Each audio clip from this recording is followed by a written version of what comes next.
পটুয়াখালীর গলাচিপায় রামনাবাদ নদীর তীব্র ভাঙনে হুমকির মুখে পড়েছে উপজেলার সঙ্গে যোগাযোগ ব্যবস্থা। সবচেয়ে বেশি ঝুঁকিতে রয়েছে ডাকুয়া ইউনিয়নের তেঁতুলতলা বাজার এলাকা।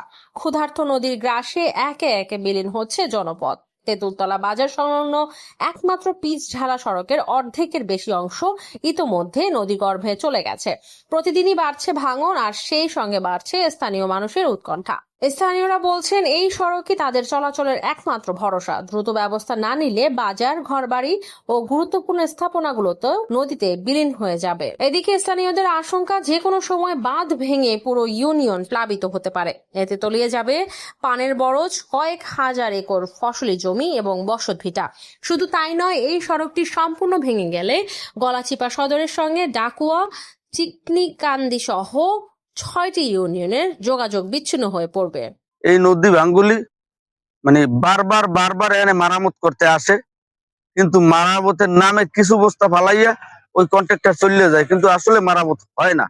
হয় এই রাস্তা ছুটে যাওয়ার সাথে সাথে 18,000 মানুষ, শিশু সহ বাচ্চা শিশু, এরা লইয়া সব মানুষ হারাইতে পারবে না।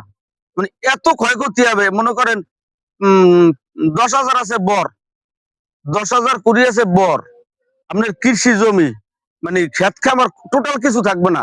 এই ইউনিয়নের 18,000 মানুষই ক্ষতিগ্রস্তর মুখে থাকবে, না খাইয়ে থাকা লাগবে। স্থানীয়দের দাবি, জানমাল ও কৃষি জমি রক্ষায় দ্রুত টেকসই বাঁধ নির্মাণ এবং জরুরি প্রতিরক্ষা ব্যবস্থা নিতে হবে। প্রশাসন ও পানি উন্নয়ন বোর্ড এখনই কার্যকর পদক্ষেপ না নিলে বড় ধরনের বিপর্যয়ের মুখে পড়বে এই উপকূলীয় জনপদ।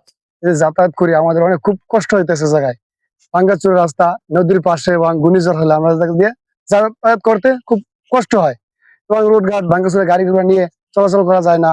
কিন্তু এই যে বেরিবাদ এই জায়গায় বাধা দেয় না, তারা পাইলিং করার জন্য তারা কিছুই করতেছে না বর্তমানে। এই ভাঙ্গুলিটা আমাকে আমাকে অনেক সমস্যা হইতেছে গাড়ি চলাচল করতে। সামনে বর্ষার সময় আমরা এই রাস্তা দিয়ে গাড়ি চলাচল চলতে পারবো।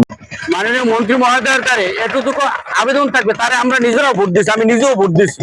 এতটুকু আবেদন থাকবে, এই রাস্তাটা গলাচিপা টু দরান্তি রাস্তাটা এবং এই নদী ভাঙ্গনটা সেজন্য তার সুনজরে আসে এবং অতি তাড়াতাড়ি, এখন বন্যার মাস, অতি তাড়াতাড়ি যেন রাস্তাটা করে, তার প্রতি আমি এবং আমি এই এলাকাবাসীর পক্ষ হয়ে তার প্রতি আমি আকুল আবেদন করছি।